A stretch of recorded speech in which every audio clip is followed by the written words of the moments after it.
नमस्कार साथियों, एक बार पुनः आप सभी साथियों का भारत के सबसे बड़े online learning platform Unacademy UP exam पर मैं विपिन कुमार गुप्ता आप सभी साथियों का स्वागत करता हूं।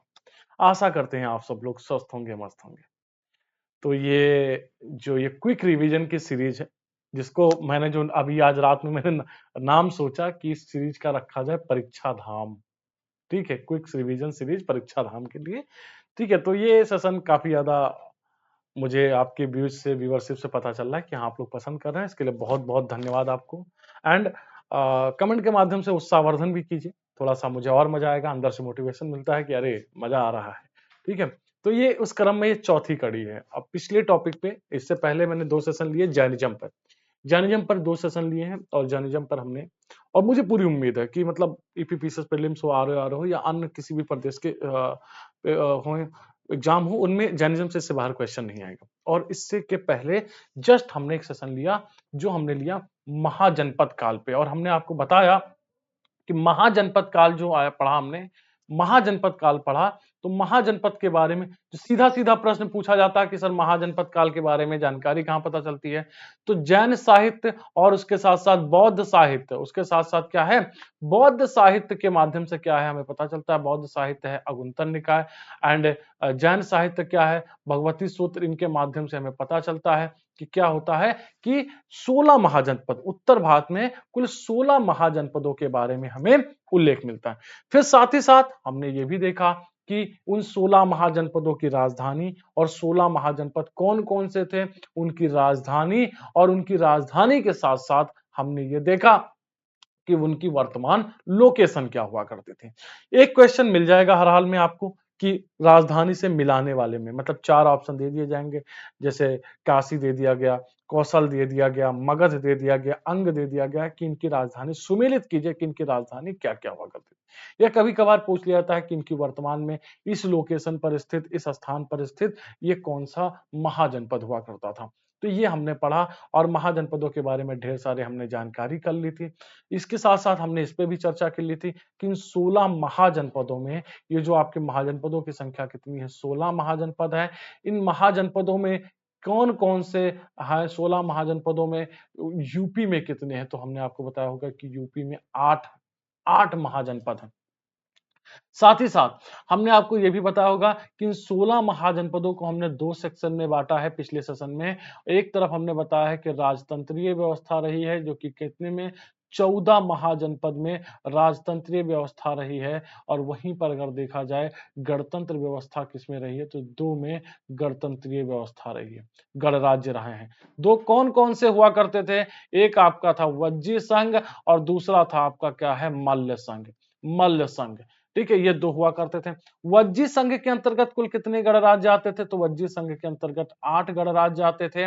वहीं मल्ल संघ के अंतर्गत कितने आते थे, मल्ल संघ के अंतर्गत 2 गणराज्य आते थे। टोटल कितनी हो गई, 10, तो 10 गणराज्य हुआ करते थे।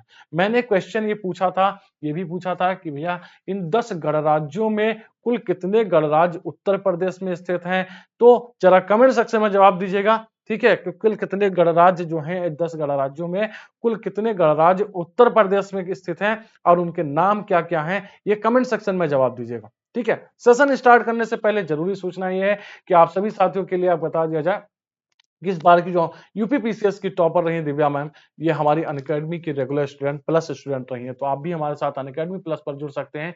ये हमारी यूपी की पूरी टीम है, यहाँ पर पूरी टीम के साथ जुड़ करके आप क्या कर सकते हैं, अपनी तैयारी को बेहतर कर सकते हैं। साथ ही साथ यूपीपीसीएस प्रीलिम्स का क्रैश कोर्स लॉन्च हो चुका है, 3 महीने का क्रैश कोर्स है, और आप हमारे साथ जुड़ करके बेहतर तैयारी कर सकते हैं। इस टीम का ये दावा है, मैं आपको जिम्मेदारी के साथ कह रहा हूँ, विश्वास के साथ कह रहा हूँ, इस टीम का दावा है कि कम से कम नहीं ज्यादा तो 135 प्लस क्वेश्चन इस टीम के माध्यम से क्या आपको यूपीपीसीएस प्रीलिम्स में फंसा के दिखाएंगे। मैं इतिहास पढ़ाता हूं, यूपीएससी पढ़ाता हूं, और मेरी भी जिम्मेदारी बनती है, और मैं इस बात की गारंटी भी लेता हूं कि मैं अपने कोर्स के माध्यम से नियर अबाउट 100% तो नहीं कर सकता हूं, लेकिन 90% के करीब क्या है, हम सीधे नोट से क्वेश्चन आपको दिखाएंगे। ठीक है, इसके साथ साथ हम प्लस पे पूरा डिटेल कोर्स तो पढ़ा ही रहे हैं, साथ ही साथ हम स्पेशल क्लास में क्या है, प्रीवियस ईयर और चैप्टर से रिलेटेड प्रश्नों पे भी क्या है, चर्चा कर रहे हैं। उसके साथ साथ यूपीपीसीएस साइट का भी बैच चालू हो गया है। और मेगा स्कॉलरशिप टेस्ट का आयोजन 10 दिसंबर को किया जाएगा, जिसमें रैंक 1 को 100% स्कॉलरशिप, रैंक 2 को 75, रैंक 3 को 50% एंड 4 टू 50 तक 40% स्कॉलरशिप मिलेगी। ठीक है, तो और टेस्ट सीरीज है। जो भैया हमें अनअकैडमी लर्निंग ऐप पर नहीं जुड़े हैं तो वो जो हमें यूट्यूब पर देख रहे हैं, तो प्ले स्टोर पर जाकर के अनअकैडमी लर्निंग ऐप डाउनलोड करना है। मोबाइल नंबर ईमेल आईडी से क्या करना है, आपको लॉगिन करना है। Uttar Pradesh state exam category select करिएगा और क्या है, आप हमारे साथ फ्री स्पेशल क्लास में जुड़ सकते हैं। Any time anywhere live recording session मिलता है, करस्पॉन्डेंस कोर्स मिलते हैं, बेस्ट एजुकेटर के साथ पढ़ने का मौका, एकेडमिक कैलेंडर के हिसाब से कोर्सेज मिलते हैं, event live workshop, session, master classes मिलते हैं, अनलिमिटेड क्विज मिलते हैं, स्टडी मटेरियल पीडीएफ फॉर्म में और multiple live doubt clear session चलता है। चलिए अब हम बढ़ते हैं, मगध के उत्कर्ष पर आते हैं। ये हमने जो कल पढ़ा था उसके बारे में हमने चर्चा की थी। आइए हम थोड़ा सा मगध के उत्कर्ष पर क्या करते हैं, चर्चा करते हैं। मगध या हमने कल जो पढ़ा है उसमें पढ़ा होगा 16 महाजनपदों में। आज का जो टॉपिक है वो मगध राज्य का उत्कर्ष है। ठीक है, तो कल जो हमने पढ़ा कि 16 महाजनपद जो हुआ करते थे, 16 महाजनपदों में 4 महाजनपद जो काफी ज्यादा शक्तिशाली हुआ करते थे, उसमें से एक मगध था, एक काशी हुआ करता था और एक आपका कौशल हुआ करता था और उसके साथ साथ एक आपका अवंती हुआ करता था। ये 4 शक्तिशाली क्या थे, ये 4 शक्तिशाली महाजनपद हुआ करते थे। आखिर मगध राज्य का उत्कर्ष हो रहा है, तो मगध राज्य के उत्कर्ष में क्या कारण निकल के आ रहा है, इस पर एक बार हम चर्चा कर लेते हैं कि सर मगध के उत्कर्ष या कह सकते हैं सफलता के क्या क्या कारण रहे।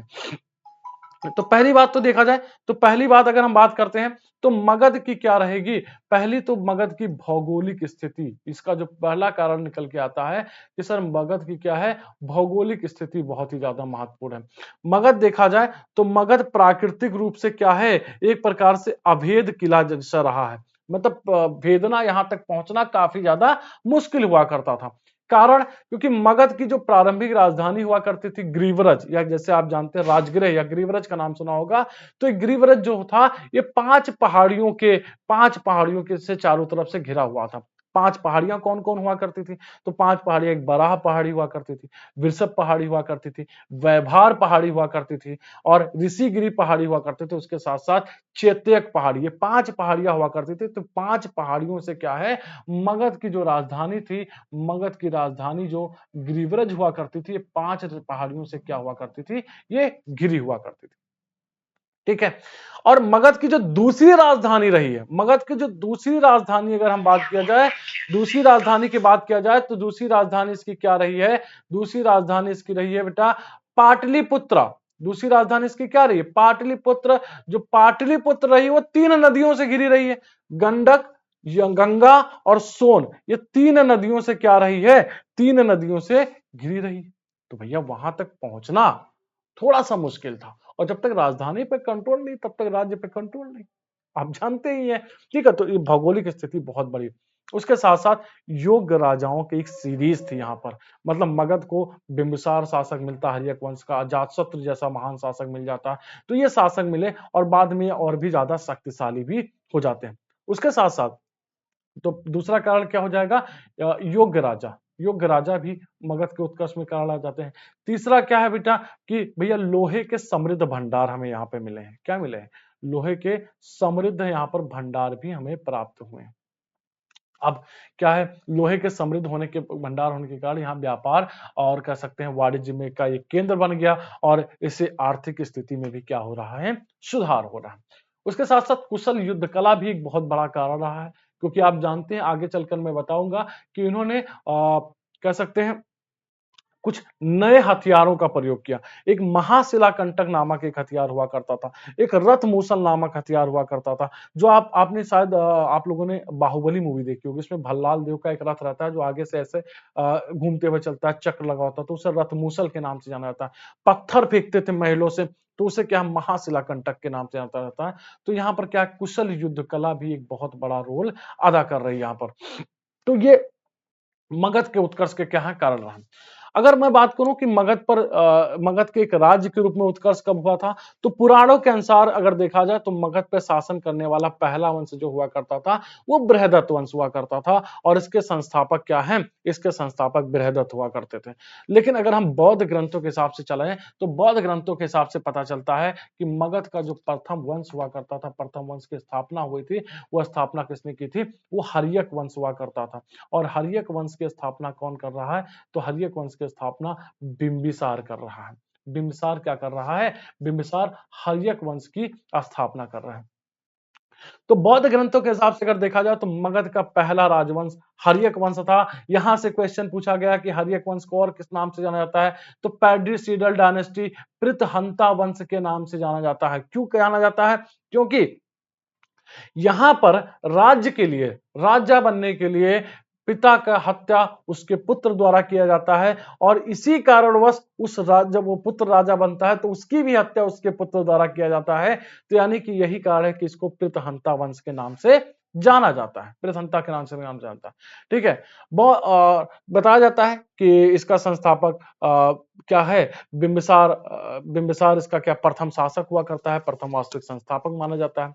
जैन ग्रंथों के हिसाब से देखा जाए तो इसने क्या है, इसको श्रोडिक के नाम से जाना जाता है। बिंबिसार को किस नाम से जाना जाता है, बिंबिसार को बेटा श्रोडिक के नाम से जाना जाता है। और इस राज्य की जो स्थापना होती है वो 544 बीसी के आसपास में इस राज्य की स्थापना कर रहा है बिंबिसार। ठीक है, इसने अपनी राजगृह को क्या करें, इसने अपनी राजगृह को राजधानी बनाई।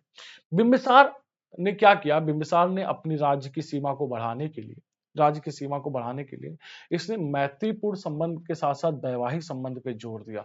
मतलब एक जगह तो प्रमाण मिलता है कि इसने अंग देश को जीता था, बाकी जो इसके साम्राज्य का विस्तार हो रहा है, बाकी साम्राज्य के विस्तार में क्या कर रहा है, ये मैत्रीपूर्ण संबंधों और कह सकते हैं वैवाहिक संबंधों पर क्या है, जोर दे रहा है।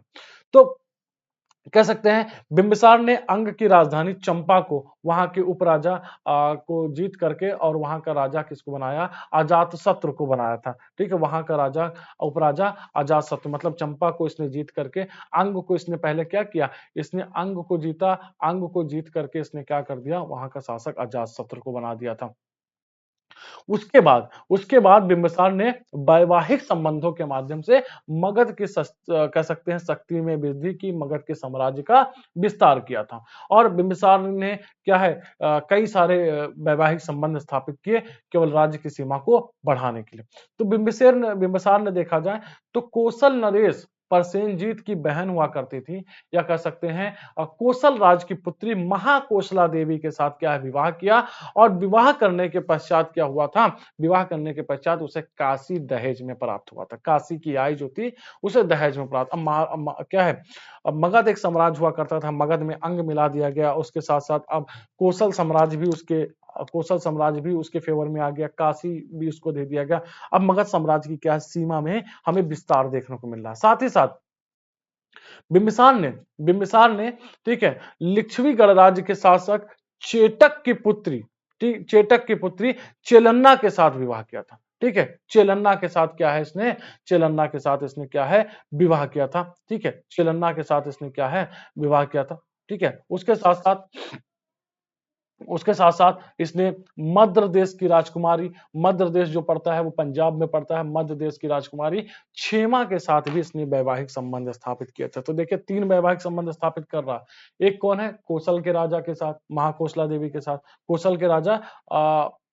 कौशल राज की पुत्री, या कह सकते हैं परसेनजीत की बहन के साथ कर रहा है, पहला। दूसरा कौन कर रहा है, दूसरा लिच्छवी गणराज्य के शासक चेटक की पुत्री चेलन्ना के साथ कर रहा है। ठीक है, तीसरा कौन है, तीसरा जो कर रहा है ये क्षेमा, मध्य देश पंजाब में पड़ता है, मध्य देश की राजकुमारी के साथ कर रहा है। ठीक है, वही जो थी, ठीक है, और ये 3 वैवाहिक संबंधों के माध्यम से इसने अपने साम्राज्य की सीमा को क्या है, बढ़ाया था।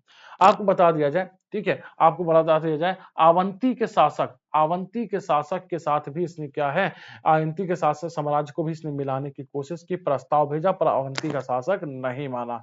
तो बिंबिसार का अवंती के शासक चंद्रप्रघोट के साथ क्या हुआ था, पहले युद्ध हुआ था। पहले युद्ध हुआ, युद्ध कैसा रहा, युद्ध अनिर्णायक युद्ध रहा और बाद में दोनों में मित्रता हो गई। मित्रता कैसे हो गई, हुआ क्या कि चंद्रबरगोट को पीलिया जॉन्डिस नामक बीमारी हो गई थी और जिसके इलाज के लिए बिंबिसार ने अपने राजवैद्य जीवक को उज्जैन भेजा था जिसके इलाज करने के लिए। फिर दोनों में आगे चल करके मित्रता हो जाती। तो आप समझ सकते हैं कि बिंबिसार का साम्राज्य जो था पहले मगध हुआ करता था, बाद में अंग भी उसके फेवर में आया, काशी आया और कोसल आया, उसके साथ साथ वैशाली राज्य भी शामिल हुआ, उसके साथ साथ मध्य प्रदेश भी शामिल हुआ, उसके साथ साथ क्या अवंती साम्राज्य। तो अब इसकी सीमा में विस्तार हो रहा है, एक बड़े साम्राज्य का ये निर्माण कर रहा है। ठीक है, बिंबिसार के बारे में बात की जाए तो बिंबिसार जैन धर्म और बौद्ध धर्म दोनों को अनुयायी, दोनों धर्म अपने अपने अनुयायी बताते हैं और वास्तव में देखा जाए तो बिंबिसार जो है वो दोनों धर्मों का क्या हुआ करता था, दोनों धर्मों का अनुयायी या दोनों धर्मों का पोषक हुआ करता था। ठीक है, पोषक पोषक भी हुआ करता था। साथ ही साथ इतिहास में बिंबिसार ही पहला ऐसा शासक है जिसने अपनी एक अस्थायी सेना रखी थी। बौद्ध ग्रंथ अगर देखा जाए तो विनय पिटक के अनुसार क्या क्या है कि विनय पिटक के अनुसार देवदत्त के उकसाने पर अजातशत्रु ने बिंबिसार की क्या कर दी थी, हत्या कर दी थी। बिंबिसार की क्या है, आत्महत्या कर दी थी, सॉरी बिंबिसार की हत्या कर दी। वहीं जैन ग्रंथ भी कहता है, जैन ग्रंथ कहता है कि अजातशत्रु ने राज सिंहासन के लिए इसको क्या है, बिंबिसार को जेल में डाल दिया था। आगे चल करके बिंबिसार ने आत्महत्या, जहर खाकर आत्महत्या कर ली थी। तो अगला शासक जो आएगा, अगला शासक आएगा, वो कौन शासक आएगा, पहला तो बिंबिसार और दूसरा शासक कौन आएगा, अजातशत्रु। तो ये भी अजातशत्रु किस वंश से शासक है, अजातशत्रु भी हर्यक वंश का शासक हुआ करता था और यही कारण है कि पिता की इसने हत्या करके राजगद्दी संभाली थी। यही कारण है कि इस वंश को प्रतहंता वंश के नाम से जाना जाता है। बिंबिसार के बाद उसका जो पुत्र बनता है वो अजातशत्रु मगध के सिंहासन पर बैठा और जैन ग्रंथों के हिसाब से अगर देखा जाए, जैन ग्रंथ के हिसाब से इसे कुड़िक के नाम से भी जाना जाता है। ठीक है, कुड़िक के नाम से जाना जाता है। अब मगध साम्राज्य के विस्तार पर चर्चा करेंगे तो अजातशत्रु ने बिंबिसार, अपने पिता बिंबिसार की हत्या करके राजगद्दी हथिया ली थी, तो मगध ने भी अपना संबंध इससे तोड़ लिया। सॉरी, मगध से संबंध जो था वो कोसल राज्य ने तोड़ लिया। मगध के साथ साथ अवंती ने भी क्या है, अवंती ने भी अपना संबंध इससे तोड़ लिया, क्योंकि क्या वो सब उनके साथ मैत्रीपूर्ण, बिंबिसार के साथ मैत्रीपूर्ण संबंध थे। यही कारण था कि उन्होंने क्या, सभी ने क्या कर लिया, इनके साथ संबंधों को तोड़ लिया। साथ ही साथ वैशाली ने भी क्या है, इनके साथ संबंधों को तोड़ लिया। अब अजातशत्रु क्या कर रहा है, अजातशत्रु भी समाज को विस्तार करेगा। तो पहला ये क्या है, कोसल पे, कोसल के साथ इसका होगा। तो अजातशत्रु ने सबसे पहला आक्रमण जो किया वो कोसल राज्य पर किया था और कोसल राज्य के राजा जो हुआ करते थे प्रसेनजीत हुआ करते थे। उसने प्रसेनजीत को, दो युद्ध हुए इनके बीच में दो युद्ध हुए। पहला युद्ध हुआ जिसमें प्रसेनजीत जीता, अजातशत्रु पराजित हुआ। दूसरा युद्ध होता है जिसमें अजातशत्रु जीतता है, प्रसेनजीत पराजित होता है। फिर अंततः दोनों में संधि हुई और प्रसेनजीत ने अपनी पुत्री वज्जिरा का विवाह क्या है, अजातशत्रु के साथ किया और काशी पुनः दहेज में दिया, काशी की आय को फिर से दहेज में दिया। ठीक है, उसके साथ साथ मल्ल पे देखा जाए तो इसने मल्लों पर भी आक्रमण किया, मल्ल संघ को भी इसने क्या है, आक्रमण करके अपने साम्राज्य में मिला लिया। अगर तीसरा देखा जाए तो इसने अवंती के साथ पे आक्रमण किया था, अवंती कोई पूरी तरीके से जीत नहीं पाया था। चौथा देखा जाए तो इसने वैशाली एवं लिच्छवियों से भी युद्ध किया था, वैशाली एवं, ठीक है, वैशाली एवं लिच्छवियों से क्या किया था, युद्ध किया था। ठीक है, और इस युद्ध में इसने क्या किया था कि अजातशत्रु ने, कह सकते हैं, अपने मंत्री की सहायता से, अपनी मंत्री की सहायता से, और ये मंत्री का नाम हुआ करता था वश्यकार या कह सकते हैं सुनीध हुआ करता था, उसकी सहायता से पहले वज्जियों को कमजोर किया, वज्जियों में फूट डालकर उनको कमजोर किया और बाद में क्या है, ठीक है, वैशाली पर उसने आक्रमण कर दिया। इस युद्ध में, वैशाली के साथ युद्ध में इसने रथमूसल, रथमूसल, ठीक है, रथमूसल और महाकंटक नामक दो नए युद्धास्त्रों का इसने क्या किया था, प्रयोग किया था। ठीक है, जो कौन कौन था, रथमूसल और महाशिलाकंटक नामक क्या है, महाशिलाकंटक नामक क्या है, महाशिलाकंटक नामक दो नए युद्धास्त्रों का क्या है, प्रयोग किया था।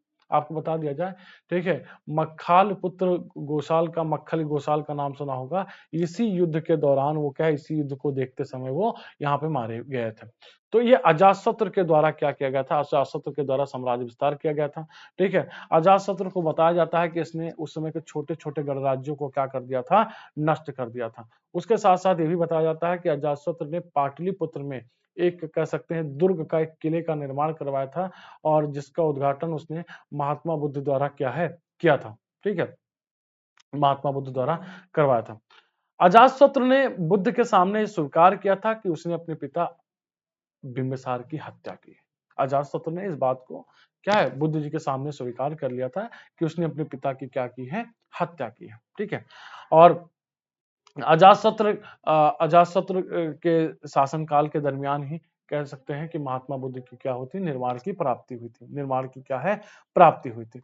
और उसके साथ साथ आपको बता दिया जाए, बुद्ध जी की जब मृत्यु हो गई थी 483 बीसी में, तो अजातशत्रु ने उनकी मृत्यु के वर्ष ही क्या है, अजातशत्रु के शासनकाल में ही प्रथम बौद्ध संगीत का आयोजन भी कराया गया था। तो ध्यान दीजिएगा, अगर ये भी क्वेश्चन पूछा जाता है कि क्या अजातशत्रु और बुद्ध जी समकालीन थे, तो बिल्कुल समकालीन थे, ठीक है, बिल्कुल समकालीन हुआ करते थे, ठीक है। अजातशत्रु ने बुद्ध जी के, कह सकते हैं, धातु अवशेषों पर एक स्तूप का भी निर्माण करवाया था, एक स्तूप का क्या है, निर्माण करवाया था बुद्ध के अवशेषों पर। और अजातशत्रु की जो हत्या है, उसके पुत्र क्या है, उसके पुत्र उदयन के द्वारा कर दी जाती है। अजातशत्रु की हत्या उसके पुत्र उदयन के द्वारा क्या है, कर दी जाती है, ठीक है। और उदयन के द्वारा करने के पश्चात यही कारण है कि पिता की हत्या पुत्र कर रहा है और उस पुत्र की हत्या पुत्र कर रहा है, ठीक है। तो यही कारण है कि इस वंश को क्या है, इस वंश को कह सकते हैं किस नाम से जाना जाता है, पितहंता वंश के नाम से जाना जाता है। अगला शासक क्या है, अगला शासक उदयन बनेगा, ठीक है। अगला शासक कौन बनेगा, उदयन बनेगा। और उदयन के बारे में ज्यादा पॉइंट नहीं मिलता है, इसका नाम उदयभद्र भी मिलता है, ठीक है, इसका नाम क्या है, उदयभद्र भी मिलता है। और ये मगध की गद्दी पर बैठने से पहले चंपा का राजा हुआ करता था, चंपा का उपराजा कह सकते हैं, चंपा का गवर्नर हुआ करता था। इसका जो सबसे महत्वपूर्ण काम है, जो क्वेश्चन पूछा जाता है, कि इसने गंगा तथा सोन नदी के किनारे या स्वयं नदी के संगम पर पाटलिपुत्र, या क्या है, इसने पाटलिपुत्र की स्थापना की, या कह सकते हैं कुसुमपुरा की स्थापना की, या क्या की, कुसुमपुरा की, इसने क्या है, कुसुमपुरा नामक एक नगर की स्थापना की, और अपनी राजधानी राजगृह से पाटलिपुत्र शिफ्ट किया। इसने अपनी राजधानी क्या किया, राजगृह से पाटलिपुत्र इसने शिफ्ट किया था, ठीक है। और ये जैन धर्म का, ये भी ध्यान दीजिएगा, अजातशत्रु बौद्ध धर्म का अनुयायी था, ये जैन धर्म का अनुयायी था, ये जैन धर्म का अनुयायी था। और जैनियों के लिए उपवास भी रहता था, जैनियों के लिए चैत्याग्रहों का भी निर्माण करवाया था, ठीक है। और इसकी हत्या एक छुरा घोप करके एक गुप्तचर के द्वारा इसकी हत्या कर दी गई थी। उदयन के बाद देखा जाए, अगर उदयन के बाद देखा जाए, ठीक है, तो उदयन के बाद अगर देखते हैं, तो इसके 3 पुत्र रहते हैं, अनिरुद्ध, 3 पुत्र हैं, अनिरुद्ध, मुंडक, ठीक है, मुंडक और नागदशक। इन तीनों ने बारी बारी से क्या किया, इन तीनों ने बारी बारी से क्या किया था, शासन किया था, बारी बारी से क्या है, शासक किया। हर्यक वंश का अंतिम शासक देखा जाए, तो हर्यक वंश का अंतिम शासक नागदशक हुआ करता था। नागदशक, ये कह सकते हैं, अत्यंत विलासी और एक निर्बल शासक के रूप में इसको जाना जाता है, निर्बल शासक के रूप में इसको क्या है, जाना जाता है। इसके शासनकाल में भ्रष्टाचार बढ़ चुका था, जनता में असंतोष व्याप्त हो चुका था, और यहाँ पर जनता ने क्या है, इसको विद्रोह करके इसको हटा दिया, और जनता ने एक योग्य अमात्य, कह सकते हैं, एक योग्य मंत्री शिशुनाग को अपना राजा बनाया। और इस प्रकार देखते हैं कि मगध में क्या हो रहा है, शिशुनाग वंश की क्या हो रही है, स्थापना हो रही है। ये सारे पॉइंट देखिए मैं बता चुका हूँ, ये सारे पॉइंट क्या है, मैं आपको बता चुका हूँ, ठीक है। चलिए, तो यह अजातशत्रु के बारे में, ठीक है, दो युद्ध शास्त्रों का प्रयोग किया, आयोजन राजगृह में। हाँ, एक क्वेश्चन आ रहा है, एक क्वेश्चन जरा कमेंट सेक्शन में आप लोग का मैं जवाब चाहूंगा। प्रथम बौद्ध संगीत क्या हुआ, प्रथम बौद्ध संगीत आप जानते हैं कि कहां पर हुआ, राजगिरी सप्तपर्णी गुफा में हुआ, ठीक है। अब जरा हमें बताना है, आप लोग बताइए कि सर इसकी अध्यक्षता किसने की थी, इसकी अध्यक्षता किसने की थी प्रथम बौद्ध संगीत की, और इसका परिणाम क्या रहा, रिजल्ट क्या निकल के आया। ये 2 क्वेश्चन आपको कमेंट सेक्शन में हमें बताने हैं। बिल्कुल, एक पॉइंट यहाँ पर एक्स्ट्रा मिल रहा है कि महावीर स्वामी और महात्मा बुद्ध दोनों की मृत्यु अजातशत्रु के शासन काल में ही हुई थी। ठीक है, चलिए अब हम बात करेंगे थोड़ा सा शिशुनाग वंश पर। शिशुनाग वंश पर क्या है, हम थोड़ी सी चर्चा करेंगे। अगला वंश हमारा कौन सा आ जाएगा, अगला वंश हमारा आ जाएगा शिशुनाग वंश। ठीक है, तो शिशुनाग शिशुनाग वंश का संस्थापक कौन हुआ करता था? शिशुनाग वंश की स्थापना 412 में हो रही है और 344 बीसी तक क्या है, चलेगा। 344 बीसी। शिशुनाग का संस्थापक कौन हुआ करता था शिशुनाग वंश का? तो शिशुनाग वंश का संस्थापक जो था वो शिशुनाग ही हुआ करता था, शिशुनाग ही हुआ करता था। और ये शासक बनने से पहले ये बनारस का गवर्नर हुआ करता था, बनारस का गवर्नर। इसकी सबसे बड़ी उपलब्धि क्या रही? तो शिशुनाग ने क्या किया, शिशुनाग ने अवंती राज्य को जीत करके क्या किया था, अवंती राज्य को जीत करके मगध साम्राज्य में मिलाया था। ठीक है, मगध साम्राज्य में मिलाया था। और इसने अपनी राजधानी जो थी, इसने अपनी राजधानी जो रही है वो पाटलिपुत्र से इसने क्या की, वैशाली स्थानांतरित की, वैशाली स्थानांतरित की। ठीक है, वैशाली क्या है, स्थानांतरित की इसने अपनी राजधानी क्या है। ठीक है, अगला शासक जो इस वंश का आता है वो अगला शासक है कालाशोक, जिसको हम क्या है, जिसको इसका एक अन्य नाम मिलता है काकवड़। 394 से लेकर 366 बीसी तक का इसका टाइम पीरियड रहता है। ठीक है, इसने राजधानी को क्या किया, इसने अपनी जो राजधानी रही है, इसने अपनी राजधानी पुनः, अगर बात किया जाए तो राजधानी इसने पुनः वैशाली से कहां लेकर के आता है, वैशाली से ये पुनः लेकर के आता है पाटलिपुत्र। ठीक है, पाटलिपुत्र। इसके शासनकाल में जो महत्वपूर्ण घटना घटती है, महत्वपूर्ण घटना घटती है वो ये घटती है कि इसके शासनकाल में, ठीक है, द्वितीय द्वितीय बौद्ध संगीत का आयोजन होता है। द्वितीय बौद्ध संगीत का क्या हो रहा है, आयोजन होता है। ठीक है, कालाशोक के समय में द्वितीय बौद्ध संगीत का आयोजन कहाँ पे हो रहा है, वैशाली में इसका आयोजन हो रहा है। इसके अध्यक्ष कौन हुआ करते थे, वैशाली में इसका आयोजन हो रहा है। सर्वकामी इसके अध्यक्ष हुआ करते थे। पहले का नहीं बताऊंगा, पहले का मैंने क्वेश्चन पूछा है। ठीक है, हाँ पहले का आप लोग जवाब दीजिए। सर्वकामी रहे हैं। और इस संगीत में देखा जाए, इस बौद्ध संगीत में, चलिए इसको भी बताइए परिणाम क्या रहा है, परिणाम क्या रहा है, परिणाम आप लोग कमेंट सेक्शन में बताएंगे। वह जरूर बताइए कमेंट सेक्शन में, ताकि क्या है, हमें समझ में आए कि आप लोगों को वाकई में मजा आ रहा है वीडियो देखने में। और बताया जाता है कि एक ग्रंथ है महाबोधि वंश के अनुसार बताया जाता है कि कालाशोक के पुत्रों ने मगध पर लगभग 22, इसके जाने के बाद लगभग 22 वर्षों तक इसने शासन किया। और शिशुनाग वंश का जो अंतिम शासक था, शिशुनाग वंश का अगर हम बात करते हैं, शिशुनाग वंश का अंतिम शासक जो रहा है वो अंतिम शासक क्या था, अंतिम शासक नंदीवर्धन था। अंतिम शासक कौन था, नंदीवर्धन हुआ करता था। और अगला जो वंश आएगा, अगला वंश हम पढ़ेंगे, अगला वंश किसके बारे में पढ़ेंगे, अगला वंश हम पढ़ेंगे नंद वंश के बारे में। अगला वंश हम किसके बारे में पढ़ेंगे, ठीक है, तो अगला वंश हम क्या है, अगला वंश थोड़ा सा हम पढ़ेंगे नंद वंश के बारे में। तो नंद वंश के बारे में ज्यादा तो चर्चा हमें नहीं मिल पाएगी। ठीक है, नंद वंश के बारे में आइए थोड़ी सी हम क्या करते हैं, चर्चा करते हैं। नंद वंश के बारे में क्या है, थोड़ी सी हम चर्चा करते हैं।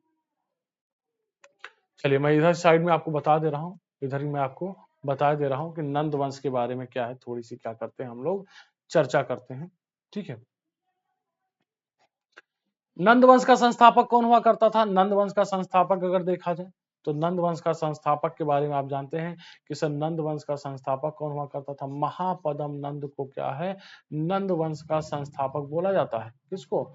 महापदम नंद को नंद वंश का संस्थापक माना जाता है। चलिए आते हैं एक बार हम नंद वंश पर भी क्या करते हैं, चर्चा करते हैं। एक बार क्या है, हम नंद वंश पर भी क्या करते हैं, चर्चा करते हैं। आइए नंद वंश पर भी क्या एक बार हम लोग चर्चा करना प्रारंभ करते हैं।